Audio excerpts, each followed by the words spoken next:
जड़ भरत और राजा रहुणी की भेंट। श्री सुखदेव जी कहते हैं, एक बार एक सिंधु सोवीर देश का स्वामी राजा रहुगण पालकी पर चढ़कर जा रहा था। जब वह इच्छुमती नदी के किनारे पहुंचा तब उसकी पालकी उठाने वाले कहारों के जमादारों को एक कहार की आवश्यकता पड़ी। कहार की खोज करते समय देववंश उसे ये ब्राह्मण देवता मिल गए। इन्हें देखकर उसने सोचा, यह मनुष्य हष्ट पुष्ट जवान है और गठीले अंग वाला है, इसलिए यह तो बैल या गधे के समान अच्छी तरह बोझा ढो सकता है। यह सोचकर उसने बैग में पकड़े हुए अन्य कहारों के साथ इन्हें भी बलात् पकड़कर पालकी में जोड़ दिया।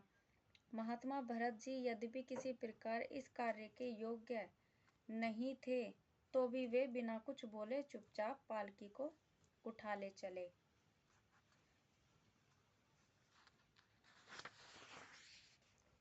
वे द्विज वर कोई जीव पैरों तले दब न जाए, इस डर से आगे की एक बाण पृथ्वी पर देखकर चलते थे।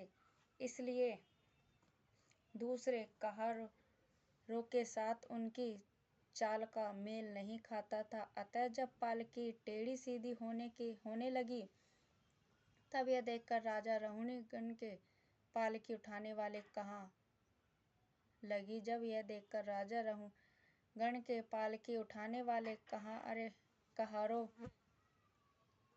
अच्छी तरह चलो, पालकी को इस प्रकार ऊंची नीची करके क्यों चलते हो।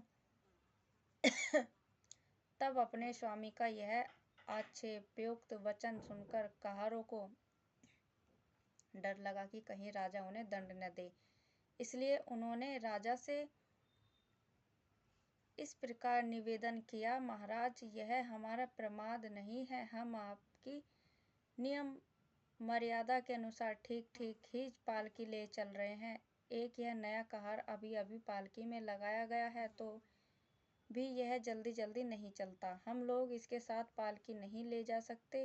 कहारों के ये 3 वचन सुनकर राजा रहुगण के सोचा, संसारग्रस्त उत्पन्न होने वाला दोष एक व्यक्ति में होने पर भी उससे संबंध रखने वाले सभी पुरुषों में आ सकता है। इसलिए यदि इसका प्रतिकार न किया गया तो धीरे धीरे ये सभी कहार अपनी चाल बिगाड़ लेगा। ऐसा सोचकर राजा रहुगण को कुछ क्रोध हो आया। यदि उसने महापुरुषों का सेवन किया था, तथापि क्षत्रिय वंश बलात् उसकी बुद्धि रजोगुण से व्याप्त हो गई और वह द्विगुण श्रेष्ठ, जिनका बृहस्पति तेज भस्म ढके हुए अग्नि के समान प्रकट नहीं था, इस प्रकार व्यंग से भरे वचन कहने लगा। अरे भैया, बड़े दुख की बात है, अवश्य ही तुम बहुत थक गए हो। ज्ञात होता है तुम्हारे इन साथियों ने तुम्हें तनिक भी सहारा नहीं लगाया। इतनी दूर से तुम अकेले ही बड़ी देर से पालकी ढोते चले आ रहे हो। तुम्हारा शरीर भी तो विशेष मोटा ताजा है, हट्टा कट्टा नहीं है। अरे मित्र, बुढ़ापे ने अलग तुम्हें दबा रखा है। इस प्रकार बहुत ताना मारने पर भी वे पहेली की ही भांति चुपचाप पालकी उठाए चलते रहे। उन्होंने इसका कुछ भी बुरा न माना, क्योंकि उनकी दृष्टि में तो पंचभूत इंद्रिय और अंत कारण का संघात, यह अपना अंतिम शरीर अविद्या का ही कार्य था।